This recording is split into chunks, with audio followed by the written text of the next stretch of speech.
सपने तो हर कोई देखता है, लेकिन उन सपनों को अपनी जिंदगी का मकसद बनाकर उसे हासिल करने का जिगर सबके पास नहीं होता है। कुछ ही लोग ऐसे होते हैं जो अपना सब कुछ खोकर भी अपने सपने का साथ नहीं छोड़ते हैं, और उन्हीं में से एक है अंतिम ओवर में लगातार 5 छक्के लगाने वाले रिंकू सिंह। नमस्कार दोस्तों, आप देख रहे हैं क्रिकेट स्टार अर्जुन के एक स्पेशल एपिसोड। कहानी रिंकू सिंह की। आज तो रिंकू सिंह के पास नेम फेम मनी सब कुछ है, लेकिन रिंकू सिंह के लिए ये सब पाना इतना आसान नहीं था, क्योंकि उन्होंने अपनी जिंदगी में इतने बुरे दिनों को देखा है कि जिसके बारे में कोई कल्पना भी नहीं कर सकता है। लेकिन फिर भी उन्होंने हार नहीं माना, बल्कि तगड़े मेहनत करके अपने सपने को सच करके दिखाया। दोस्तों, इस बात को भी झुठलाया नहीं जा सकता है कि टीम इंडिया में लगभग जितने भी क्रिकेटर आए हैं उन सभी ने अपनी जिंदगी में कई सारे दर्दनाक समय को झेला है।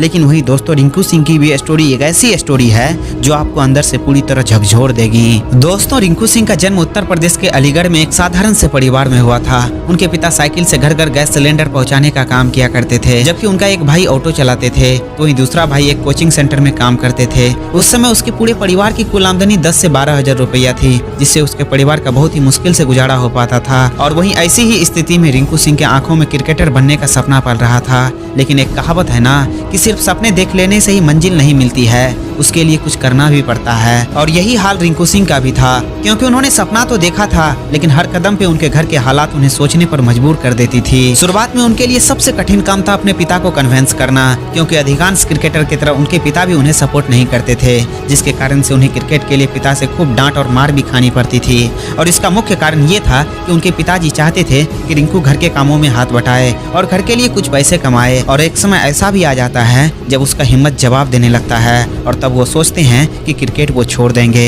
और कोई नौकरी करके घर के कामों में हाथ बटाएंगे। पर नौकरी में उसके लिए सबसे बड़ी समस्या ये थी कि वो नौवीं फेल था, और ऐसे में उसे नौकरी कौन देगा, क्योंकि शुरुआत से ही उसको पढ़ाई में कम क्रिकेट में ज्यादा मन लगता था, और ऐसे में उन्हें नौकरी मिलना बहुत ही कठिन था। लेकिन कैसे भी करके उसके बड़े भाई ने कोचिंग सेंटर में उसको साफ सफाई के काम में लगा दिया, लेकिन ये काम उसको रास नहीं आई और उन्होंने नौकरी छोड़ दी और मन बनाया कि वो कोई भी छोटी मोटी नौकरी नहीं करेगा, बल्कि क्रिकेट में ही अपना कैरियर बनाएगा। और यहाँ से अब वो अपनी मेहनत दुगुनी कर देते हैं, क्योंकि उनको ये बात भली भांति पता था कि कोई उनको और उनके पूरे परिवार को गरीबी से निकाल सकता है, तो वो है क्रिकेट। अब वो पहले लोकल क्रिकेट में अपना लोहा मनवाने में लग जाते हैं, जहाँ उसको एक टूर्नामेंट में मैन ऑफ द सीरीज के रूप में एक बाइक मिलती है। ये बाइक वो अपने पास नहीं रखते हैं, बल्कि अपने पिता को दे देते हैं, ताकि वो साइकिल के जगह बाइक से दूसरों के घर सिलेंडर पहुंचा सके। अब यहीं से उसका सिलेक्शन आगे के ओर भी होता गया, और जैसे जैसे उसको इनाम के तौर पर कुछ पैसे मिलते गए, वैसे वैसे घर वालों का भी विश्वास उस पर बढ़ता गया। अब उनके पिता को भी ये एहसास होने लगा था कि मेरा बेटा कहीं न कहीं कुछ अलग कर सकता है और हमारी गरीबी दूर कर सकता है। इसके बाद जल्द ही उसका सिलेक्शन आईपीएल के लिए हो जाता है, और यहाँ से उसकी जिंदगी बदलना शुरू हो जाती है।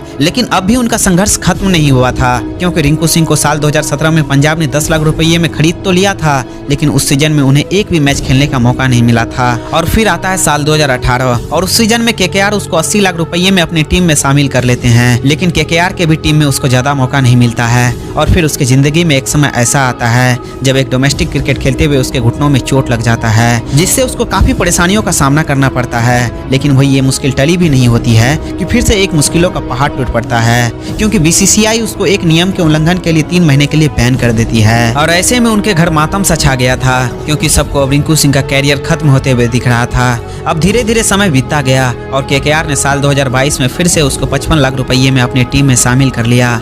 और इस बार जब वो फिर से केकेआर टीम में लौटे तो कुछ अलग ही अंदाज में लौटे, क्योंकि इस बार उन्होंने अपने हाथ से एक भी मौका जाने नहीं दिया। इस बार उसको जब जब मौका मिला तब तब उन्होंने शानदार प्रदर्शन किया। और वहीं यदि बात रही गुजरात टाइटंस के खिलाफ उसके परफॉर्मेंस के बारे में, तो इस मैच में तो उन्होंने हिला करके ही रख दिया, क्योंकि इस मैच में उन्होंने अंतिम ओवर में लगातार 5 छक्के लगाकर पूरी दुनिया को ही हैरान कर दिया और गुजरात टाइटंस के मुंह से मैच छीन लिया। लेकिन यहाँ हैरानी की बात यह है कि इतना करने के बाद अब भी कईयों को उन पर शक होता है, जिससे उनका टीम इंडिया में जाने का सपना अब भी पूरा होता हुआ नहीं दिखता है। क्योंकि कई क्रिकेट एक्सपर्ट का ये मानना होता है कि रिंकू सिंह को टीम इंडिया में लेना अभी जल्दबाजी होगी। लेकिन कहते हैं ना कि भगवान के घर में देर है अंधेर नहीं, और इस बात का सबसे बड़ा प्रमाण तब मिलता है जब एशियन गेम्स के लिए इंडियन टीम का सिलेक्शन होता है, क्योंकि इस टीम में रिंकू सिंह को सिलेक्ट कर लिया जाता है। और पूरी दुनिया तो हैरान तब हो जाती है जब उनको आयरलैंड के खिलाफ भी T20 सीरीज में शामिल कर लिया जाता है। अब सबकी निगाहें रिंकू सिंह पर ही टिकी होती है, क्योंकि अब लगभग सभी क्रिकेट फैंस इंटरनेशनल मैचों में भी उनकी बल्लेबाजी देखने के लिए बेताब होते हैं। लेकिन यहाँ भी वो अपने फैंस और सपोर्टर्स को नाराज नहीं करते हैं,